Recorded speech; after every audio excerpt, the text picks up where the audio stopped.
Hey, Robbie, thank you very much for joining us. We have definitely a titan of the industry today. We have Robby Wilkins with Southern Visions Realty in South Carolina. Um, I know you've done over $1 billion in value of real estate, and with more than 35 years of experience, you've come from a broad aspect and areas of real estate. So we are very interested in learning from you and from your story and your business. So why don't you start introducing yourself and maybe telling us a little bit about your real estate journey? Sure, sure. So I started my real estate journey 40 years ago in Lexington, South Carolina. We grew up on a farm outside of Columbia, South Carolina. And over time, suburbia reached all the way to Lexington. So 40 years ago, we did an executive subdivision with 3 to 5 acre lots. Obviously not very common today, but back then that's what it took to sell lots. And from there, we just started buying tracts and developing it into single family projects. Um, I was practicing law at the time and probably went full time into real estate development about 35 years ago when I formed Southern Visions Realty. From there, it's morphed into what I think a lot of people call a boutique real estate firm. We do probably 90% of the high dollar development on Lake Murray, which is a very large lake just outside of Columbia, South Carolina. And we also have a very large commercial presence. Um, we've done anything from Walmart, Lowe's, McDonald's. I built $150 Generals. We're currently building a $45 million project in Hilton Head, affordable housing, and a Kroger in Lexington. At the same time, I'm putting 300 lots online for Haven Homes, which is a large regional builder, and 150 homes for Stanley Martin, a large national builder. We also have numerous scattered lot projects and projects on the lake. So, in a very broad brush, there's what we've done in 35 years. Amazing. So many projects. Can't even imagine the amount of lessons learned that you've gotten there. Uh, because each project is different, right? Yes, yes. Well, I always like to tell people my first lesson learned, and I took it to heart, and it's paid major dividends for us. When I started this journey, we went to, back then it's called the Home Builders Association. We went to a meeting in Dallas, Texas, and I met a family very similar to us. And he said, our main rule is we want to put an income producing property in our portfolio every year. And that really stuck with me because obviously I'm building Dollar Generals and selling them and building neighborhoods and selling the lots. So had I not listened to that, I would not have a large portfolio of income producing properties. And luckily we've put more than one a year, but I think that's a good rule for anybody is you want to put a project every year in your portfolio. Yeah, that's actually how we started with my wife. We started doing like one property a year.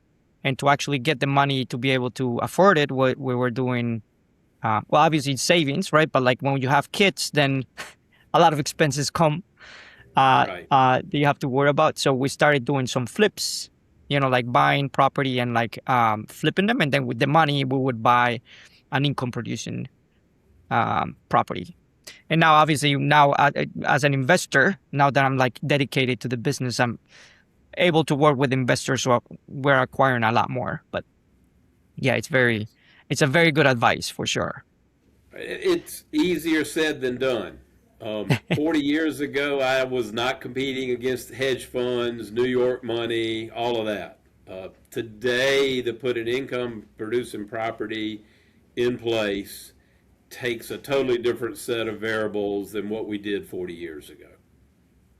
Um, Right. No, that makes sense. I mean, like, I think the margins now are so thin that like the previous strategies don't really work as much. Maybe if you just want to keep it and then like have the tenant pay by itself, but like to make it a cash flowing, there's now more. It all depends on operations, right?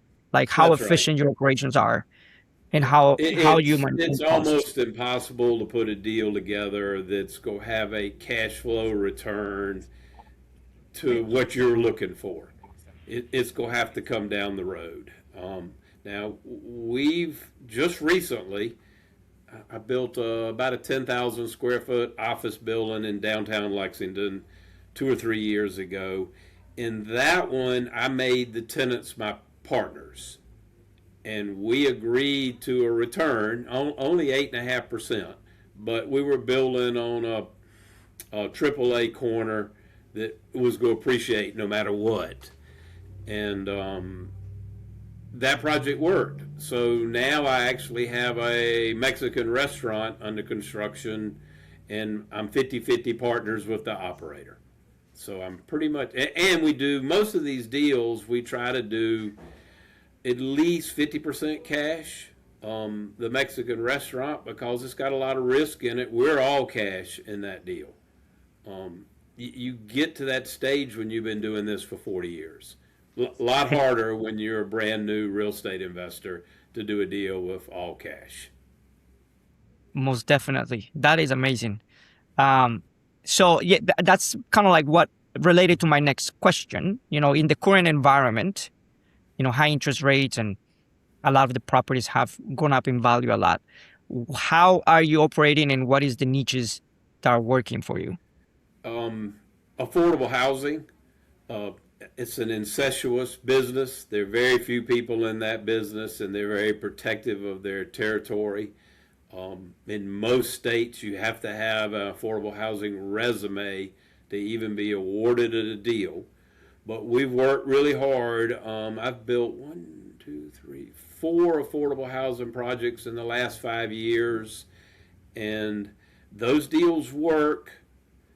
They're hard, but they work, and that's a niche. If you want to get into it, you ought to look into it. Every state has a large pool of federal funds that go to that state, and then it's allocated by a housing authority in that state. In South Carolina, for example, we have about $40 million annually awarded to what's called small residential development projects. Those are apartment projects of 39 units or less. And then on the LIHTC side, which is much more common, low income housing tax credit, probably 180 to $200 million a year. And we're a small state. Bigger states get much larger allocations than that. But you have to have a partner. For a lot of people who are in the real estate business, they sort of think that they can do all of this themselves. And I've learned over time, get partners who have expertise in those areas and share the wealth. Amazing. Yes, great advice. And like a coach, right? Like a partner, it would be even be better if it was a partner that is also your coach. Yes, yeah, a mentor. That's exactly A right. mentor. That's what I meant. Yeah, like a mentor. Yeah, That's amazing. yes, Well, yeah. anybody in South Carolina, reach out to Robby or Robby. If you want to take somebody from DC, I'm here. Well, and for those investors and real estate people who are listening to this, I formed Southern Visions Realty, um, not as a typical brokerage. Now we do $2 to $3 million in brokerage, which means 100 million plus in sales a year. But the part I'm proud about is most of my agents, I try to put them in a deal every year. So I have built-in deals because my agents bring me different things, and we'll do a flip. We'll do a piece of property with a lot of road frontage and cut it up into smaller lots. We'll build neighborhoods, across the board, and that's a lot easier way to find a deal is have a real estate company with a group of agents. I know most people don't have that, but it's really worked for me. Uh, I will tell you, and you know this far better than me, that AI is going to change that though in the future. I have younger agents in my office who are using AI, and they can bring as many deals to the table as a outfit with 100 people could in the past. I mean, it's almost shocking. Yes, absolutely. Yeah. Yeah. AI is definitely changing the game. It's already transforming it so quickly that you have to keep up to be able to survive, especially if you're starting out or you Yeah, have like a medium-sized business. yeah. And I have, as you can tell, I'm 70 years old. Oops, I'm sorry. I have older agents, and we have to drag them into the new age. Now, luckily, a lot of them have a large enough referral pool and can continue their business without adapting AI. But that's a rare breed going forward. Yeah, all of my younger agents that we're bringing on, I don't take a younger agent unless they're technology savvy and are willing to learn what AI will do for their career. And Right, right. that's coming from a 70-year-old. So That's amazing. Well, you look way younger than 70, and I can imagine it's because you are doing what you like, and you still have so many projects going that's what's keeping you alive, right? And yes, and healthy. yeah. Well, it's everybody asks me how I can keep all the things in the air, and it's always down to one thing: have good people around you. You can do lots of stuff if you have good people on your team. Yeah, you remind me of my father-in-law. He's also 70. He is an entrepreneur since he graduated, actually since high school, I guess. But when he graduated college, and then he's been in so many different um, entrepreneurship endeavors. A lot of them didn't work, and but now he built a really big company. He is with a lot of good people, and now he's doing what he likes, which is actually real estate. He likes to build and develop, and so he says that's what keeps me alive. Like I'm actually living my dream now, and that I'm able to do this. And many Right. things up on the air. I'm like, how can you keep up? You know? Well, he's like me. You'll probably have to cut this, but I call myself a deal whore. Uh, it, it, it's hard to turn down a deal. Um, but the ones you turn down, this is another lesson learned. The ones you've turned down are probably the best ones because those are the ones that come back and bite you. And I have a Yes. common saying when I sit down with my folks is deals are like a bus stop. They come every 10 minutes. So just be patient. Get the right one that works for you. Very good advice. Yes, and I've definitely experienced that. You can't be. You have to like look for the right deal, right? Like a lot of the times, actually in real estate, you make the money when you buy, right? And Right. so you got to make sure you buy right. Yeah. And being in the South, we're still blessed that we have appreciation on the real estate side. But we also have the exact same factors the rest of the country has, which is property taxes going through the roof, insurance premiums going through the roof, uh, maintenance and overall cost of buildings going through the roof. So it's difficult to be in our business if you don't check all the boxes and know what all your costs are. Yes. So let me ask you, in your current operations, what is the biggest challenge that you have operationally, or where is like the biggest pain point? The biggest challenge. Um, this sounds kind of funny, but the biggest challenge is people who've gotten into our business who don't know what they're doing. Obviously, that drives up cost. Land costs are crazy now because the hedge funds have come in and they're building neighborhoods for nationals. It's unbelievably low margins, Mm, less than 30% margins.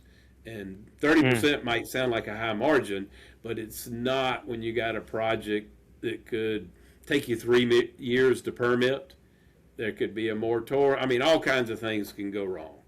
And they pay a lot of money for dirt, and they've driven up the cost of dirt Mm, more than it's really worth. So that's a major problem for us right now. got it. So actually, the acquisition, right? Like finding the deals that make sense. Right. Um, it's kind of like lead acquisition, but like for the right deals that you can make it work. That's right. And AI is part of the problem there too, because all of a sudden with AI, somebody can get out and make a text offer to a client, Mhm. and all of a sudden you call that client and they've already gotten, you know them, the AI folks didn't, and they've gotten 10 offers. And you sort of have to walk them through the minefield that, these offers came from somebody who hadn't done their due diligence, doesn't understand all the risks that goes with the deal, and their offer might not be realistic in today's world if you put all of that in. You'll find that out later when they get you under contract and go through due diligence and try to Mm, restructure the deal. And that's right. happening. Got it. So it's kind of like lead acquisition and really kind of like educating your client, the potential clients that they might get like a low ball offer or like lower. I'm sorry, like a higher offer, but it might be a lot more complicated. It might not even close. So it ends up being very costly for the seller. That's right. That's right. And I can't believe I'm saying this, but we're like California now, or any of the more northern states that take a long time. We're 3 years from submittal of a set of plans on a neighborhood to permitting, and a lot can happen in those 3 years. And Hmm. the value of the land could have gone way down in that time period or way up, and so it's just that's making life more difficult than in the old days when we could get permits in a reasonable time period. Right. Yeah, because like land development just takes a while, right? Like the permitting and actually doing the whole um, getting the land ready. It just takes 2 to 3 years. So you have to Right. be very careful in analyzing the deal with all the different factors. Even like AI, right? That is uh, driving costs down in so many different areas, and it might affect some of your potential tenants. So yeah, I can imagine. So this one will be different for you. Another problem is reality TV shows. Um, you watch HQ, whatever the home TV show channel is, and you'll see all these people going out and buying houses and fixing them up and renovating them and leasing them and making money. Well, Hmm. trust me, what you see on TV is not true. Um, the costs that they put out there are unrealistic, and the rentals they're getting are unrealistic. And it just, you have to be a lot smarter if you go be in that business, and you got to have a lot longer investment return schedule than you did 40 years ago. I would not go into the rental business today Mm. because it just takes too long. I mean, you got to wait 7 or 8 years before the numbers catch up with your cost. And that's because of the hedge fund money that's come in, and all these big companies, and just so many people watching these TV shows and thinking they can get rich quick owning rental properties. And there are plenty of success stories, but I think there are a lot more people who are not making money in that business and are happy when they get out. Got it. What about in your so like lead acquisition to get potential clients that have property that you can make work? It's one. But what are you guys currently doing? I know you have realtors looking, but what else are you guys doing to acquire those? You'll laugh at, you've never had this as an answer, but in my case, all I have to do is go pull my 1974 high school annual and go look at my classmates who are now my age and are own tracts of land. And it's funny, they walk in this door one every week. But the newer agents are using AI. Um, Right. I mean, to be honest with you, they're using AI and they're using their own techniques and programs that they've developed through an AI consultant. Um, there are lots of people out there generating leads and trying to sell you something, but in my opinion, you're better off learning the business, learning AI, having a good team, and doing it yourself. Um, because that Mhm. same information that those folks who claim to be lead generators, they're selling it to you and your competitor and three other people down the street. And if they go do that, that's too much competition. Develop it yourself. Okay. Yeah. Um, for sure. I think it definitely has to be in-house and be able to control it, and have access to it, right? That, Right. I think that's right. Now, let me ask you, operationally, any other things that you would like to be more efficient on? Yes. And we're working on it really hard. Back a house, and a lesson learned. We had a server. We were out there. We got hacked probably 5 years ago, and paid the ransom, and then didn't get my data back. So Mm, that was tough to recover.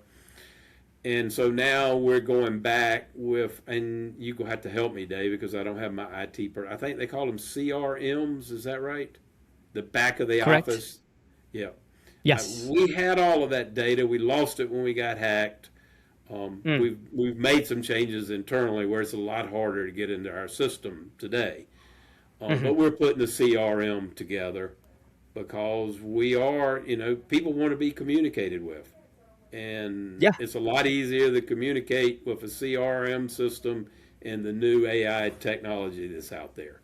I wish I could explain it, but I'd have to get my younger people in here for that. No, that makes sense. I completely understand. Yeah, the CRM makes everything easier, and I mean that's how you keep up with your clients and your potential clients. You have like an automated communication Right. schedule or rhythm, and then like you can keep expanding it to actually get more efficient and get more deals in the door. Okay, no, this is great. Robbie, any other advice that you want to provide to the audience, and as well, and how can they work with you? Um, if somebody wants help in the South, we've developed and built something in 4 states. I'm probably more of a mentor today than I am a partner, but I have a lot Mhm. of partners in the office, and I have a really large Rolodex. My clients are amazed. We're doing a deal in Charleston, and they need to know the core engineer's head, and I said, "Here's his number. Call him. He knows me from 3 other deals I've done." So we have a lot of resource for South Carolina, not as much for North Carolina and Georgia. Um, but and I'm listen, at 70, you always want to give back. If somebody's trying to figure something out, I'm happy to take a question and mentor them. When I practiced law, I was an estate planning lawyer. So I understand the estate planning side, I understand the tax side, and all of that makes a big difference to a family. And most realtors and investors don't have that kind of knowledge. Mhm. Um, I'll give you a good, perfect example. On Lake Murray right now, which is where we live, uh, we're now selling lots. I can't believe I'm even saying this. We're selling lots for $1.5 to $3 million a piece. So what has that done? That has made teardowns is a cheaper alternative to get real estate on Lake Murray. Mm, So there's a tax way to do a tear down that's really attractive to a buyer who wants to go down that road. You find a house on the lake with the lot that you want. It's $100,000 more than you want to pay for it. Well, there's a solution to that problem. You buy that house, you rent it for a year, and you do cost segregation. Cost segregation is where you accelerate the depreciation and you take a large deduction. After you've taken that deduction and your accountant is comfortable, usually a year, you boot the tenant, bulldoze the house, and then go build your personal house on it. You just bought that lot for significantly lower by using that tax deduction. Those are the sophisticated kind of transactions we do all the time that your normal real estate agent or developer does not understand. Beautiful. Yeah, it's just how the experience gives you creativity and how it's all about how creative you can get, right? There's just so many tools at the real estate, in the real estate industry at your disposal that you just, I guess you learn them with experience and really just always being curious, right? That's right. Yeah. That's amazing. Well, thank you so much for your time. And actually, no, one more question for you. And I'm sorry for putting you in the spot, but if you can think of a theme song for you or your business, what do you think that would be? A theme song. Well, I'm a Marshall Tucker, Allman Brothers guy. So my answer would be Rambling Man, because I've rambled all over the place in the real estate business. And I'm amazed I was even able to come up with that. Amazing. Well, Robby, thank you very much. Well, I wish I was a rambling man if I can achieve what you have. So thank you very much for all the insights. Yeah. All right. Thank you, David.